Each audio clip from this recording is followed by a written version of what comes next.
오늘 말씀은 잠언 13장 13절부터 25절, 제목은 선인의 산업과 죄인의 재물입니다. 솔로몬이 정언하는 지혜는 그 반대인 우매를 비교함으로 인해 지혜를 더욱 돋보이게 합니다. 구체적으로 지혜와 우매라고 하지는 않더라도 말입니다. 그 구체적인 예가 의인과 죄인이요, 의인은 지혜로운 자요, 죄인은 우매한 자로 표현합니다. 그리고 지혜로운 삶, 곧 의인의 삶은 개인에게만 국한된 것이 아님을 강조합니다. 개인을 넘어 가족, 더 나아가 사회 전체에 영향을 미친다는 것이죠. 그렇기 때문에 건강한 사회를 만들기 위해선 지혜가 필수 요소라는 것입니다. 또한 이러한 지혜가 단순히 많이 배우고 익혀서 습득하는 지식과는 분명히 다르다는 것을 말하고 있습니다. 어떤 면에서 지식과 지혜가 다르지 않아 보일 수 있습니다. 그러나 이 둘의 차이는 명확합니다. 바울은 고린도전서 8장에서 지식은 교만하게 하며 사랑은 덕을 세운다고 했습니다. 이 구절이 지식과 지혜의 분명한 차이를 정의한 듯 보입니다. 지식은 교만과 밀접한 관계가 있기 때문입니다. 많이 안다고 자부하는 사람치고 겸손한 자를 만나기란 정말로 어렵습니다. 그러나 지혜는 자신을 겸손하게 만들며 사회를 건강하게 만듭니다. 이런 관점에서 오늘 본문을 조명해 보겠습니다. 22절, 선인은 그 산업을 자자손손에게 끼쳐도 죄인의 재물은 의인을 위하여 쌓이느니라. 여기서 선인은 당연히 지혜자이겠죠. 반면 죄인은 악인이라고 굳이 말할 필요도 없을 것입니다. 선인, 즉 지혜자는 자신의 산업도 든든하게 하겠지만 그것을 자자손손 물려주기까지 합니다. 그렇다고 죄인의 산업은 자자손손 물려지지 않는가? 그런 것도 아니죠. 현실 속에선 선해 보이지 않는 자들의 자손도 자자손손 잘만 물려주곤 하기 때문입니다.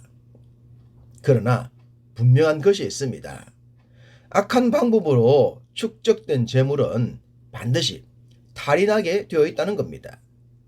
악한 방법이 들통나면 열심히 축적했던 것들을 빼앗기게 됩니다. 그래서 죄인의 재물은 의인을 위하여 쌓는 것이다 라고 한 것입니다. 선하고 정직한 방법으로 살면 성공하기 어렵고 출세하기 힘들다는 말에 유혹당하지 않아야 합니다. 세상은 반드시 이런 자들이 인정을 받아야 합니다. 그리고 인정을 받게 됩니다. 그러니 공의롭고 정의로우신 하나님을 믿는 성도들은 이 말씀의 가르침에 전적으로 아멘으로 순종해야 할 줄 믿습니다. 21절은 재앙은 죄인을 따르고 선한 보응은 의인에게 이른다고 했습니다. 인과응보에 대한 말씀이지 않겠습니까? 성경은 뿌린 대로 거둔다고 말씀하십니다. 인생의 마지막이 되면 우리의 모든 행함이 우리를 따를 것이라고도 하십니다. 그러니 자신이 선한 보응을 받고 싶다면 선한 행실을 해야 하는 것이겠죠. 세상엔 많은 어리석은 자들이 있습니다.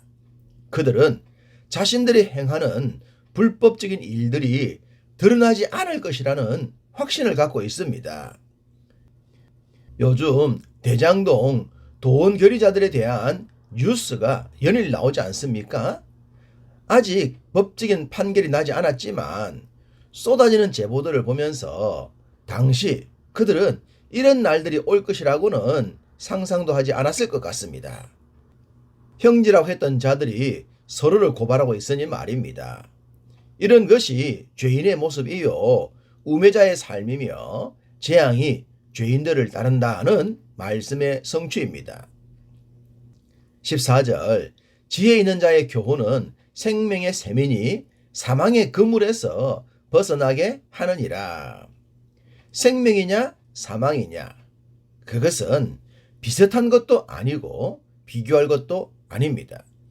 달라도 너무 다르기 때문입니다. 교만하게 하는 지식과 겸손하게 하는 지혜처럼 말입니다.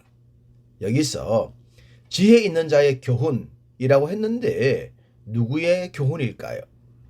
당연히 하나님의 교훈이며 하나님의 교훈을 배워 살아가는 자들의 교훈이지 않겠습니까? 이런 교훈을 받게 되면 당연히 영적으로 거듭나게 되고 사망에서 생명으로 옮겨지게 되는데 그것이 생명의 샘인 것입니다. 성도라면, 지혜자라면 이 샘물을 마시며 살아야 합니다. 지혜자의 교훈이 생명의 샘이라면 그 반대는 당연히 사망이겠죠. 이 구절에서 사망의 그물이라고 했는데요. 사망과 그물을 연결시킨 이유는 뭘까요? 그것은 그물에 걸리면 서서히 죽음으로 나아가기 때문이 아닐까 싶습니다. 바다에서 제일 몸집이 큰 대왕고래도 그물에 걸리면 목숨을 잃게 됩니다. 대부분의 생물들이 그물에 걸리면 발버둥을 치죠. 빠져나가기 위해서 말입니다. 그런데 발버둥을 치면 칠수록 그물은 더욱 교묘하게 얽혀버립니다. 결국엔 절대로 빠져나올 수 없는 수렁이 되고 말죠. 즉 사망, 죽음인 것입니다. 죄인이 잘 되는 것을 이 관점에서 본다면 답은 명확하지 않습니까? 불법을 행하는 자, 악한 자, 불의로 재물을 쌓는 자들까지 모두 그물에 걸린 자들과 같습니다. 당연히 그들의 결과는 뻔하다는 사실을 잊지 않았으면 합니다. 성경은 사랑하는 자녀에게 매를 대라고 하십니다. 칭찬이 고래를 춤추게 한다고 하지만 인생은 칭찬만으로는 부족합니다. 18절 훈계를 저버리는 자에게는 궁핍과 수욕이 이르거니와 경계를 받는 자는 존령을 받느니라.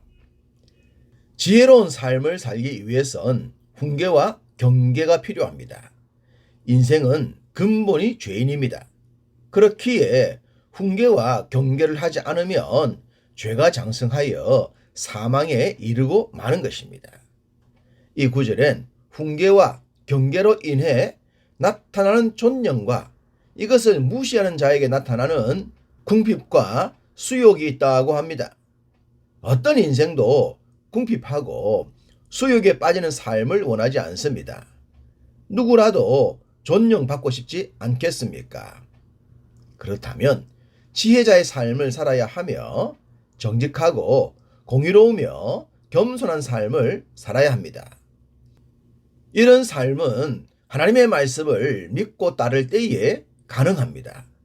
많이 배운 자들이 세상을 어지럽게 하는 것을 보면 우리는 더더욱 하나님의 지혜로 무장해야겠다는 확신을 갖게 됩니다.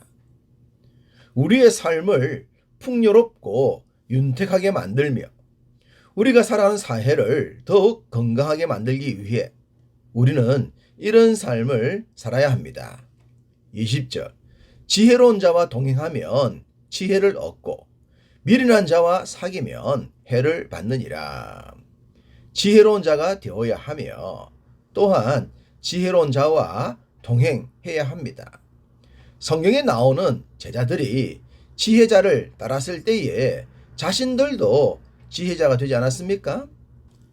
악한 방법으로 돈을 축적할 수 있다고 유혹하는 미련한 자들은 사귈 것이 아니라 근처도 가지 않아야 합니다. 유유상종이라는 말이 왜 있겠습니까? 지혜롭고 의롭고 정직하고 정의롭고 싶다면 하나님의 말씀을 믿고 믿음의 지체들과 동행해야 할 줄 믿습니다. 오늘도 우리 모두의 삶이 지혜자와 함께하는 복된 날 되시기를 간절히 소망합니다.